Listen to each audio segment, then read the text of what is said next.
प्रश्नावली 6.2 का question number 1 देखते हैं। आकृति बना हुआ है यहाँ पे और एक में इसमें क्या है, DE समांतर BC है। देखिए यहाँ पे DE है और ये BC है, ये दोनों समांतर है। तो जो पहला क्वेश्चन है पहले के पहला में, उसमें आपको EC ज्ञात करना है। तो लिखिए, चूंकि DE समांतर BC, तो जब समांतर होता है त्रिभुज में तो हम लोग थेल्स प्रमेय लगाते हैं थेल्स प्रमेय। तो थेल्स प्रमेय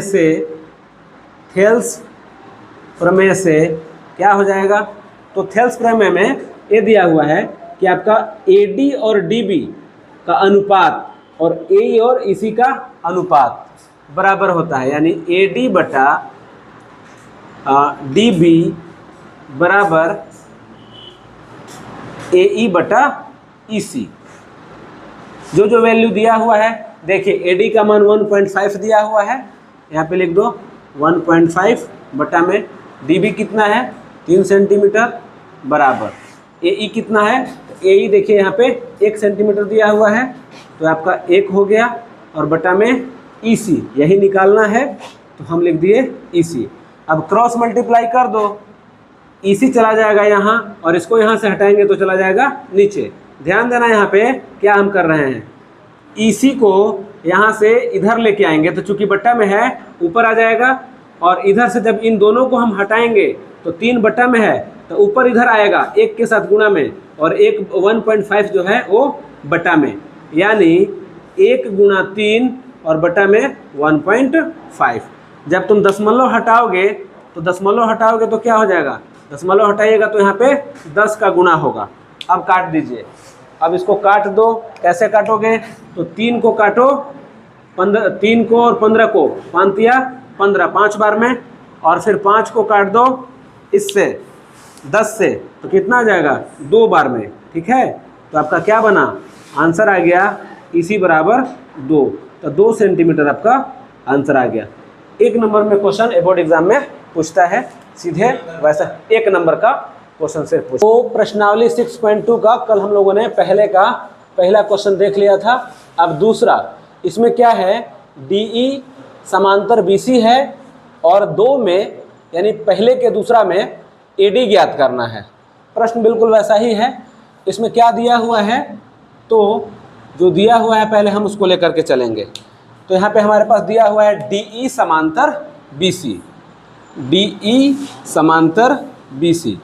तो जब किसी त्रिभुज में एक भुजा के समानांतर अगर कोई रेखा होती है, तो यहाँ पे जो कट रहा है और ये 2 खंड बन रहे हैं AD और DB, और यहाँ पे AE और EC, तो इनका जो अनुपात होता है, मतलब AD और DB का अनुपात, AE और EC का अनुपात, ये बराबर होता है, और इसी को हम लोग कहते हैं थेल्स प्रमेय।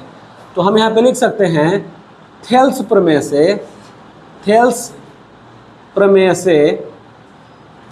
से क्या लिख सकते हैं, AD बटा DB बराबर AE बटा EC।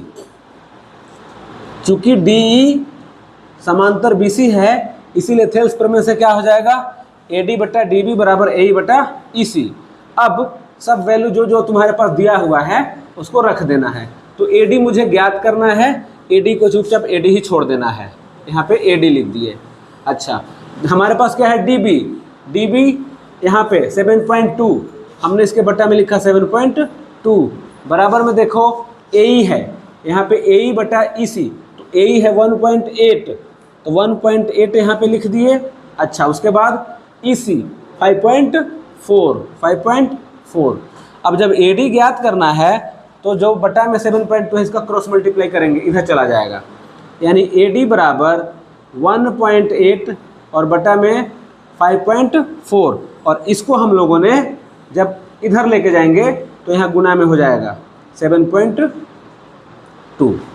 ठीक है, अब हम दशमलव हटाते हैं।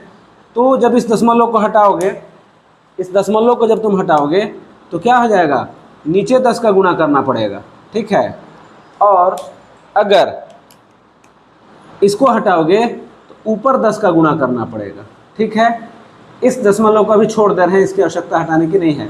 तो 10 से 10 कट जाएगा, और देखो 18 का पहाड़ा 3 बार, 18 तिया 54, तो ये 3 बार में कट जाएगा, 18 तिया 54। अब जब 3 बार में कट गया तो अब हम क्या करें, इस 3 को इससे काटेंगे 7.2 से, तो ये कटेगा, कितना हो जाएगा, 2 तिया 6 और 1 पर 2 12, दशमलव बैठाएंगे, 3 चौका 12, 2.4। तो आपका AD कितना निकला, AD बराबर 2.4 सेंटीमीटर। ये आपका आंसर हो गया। Thank you.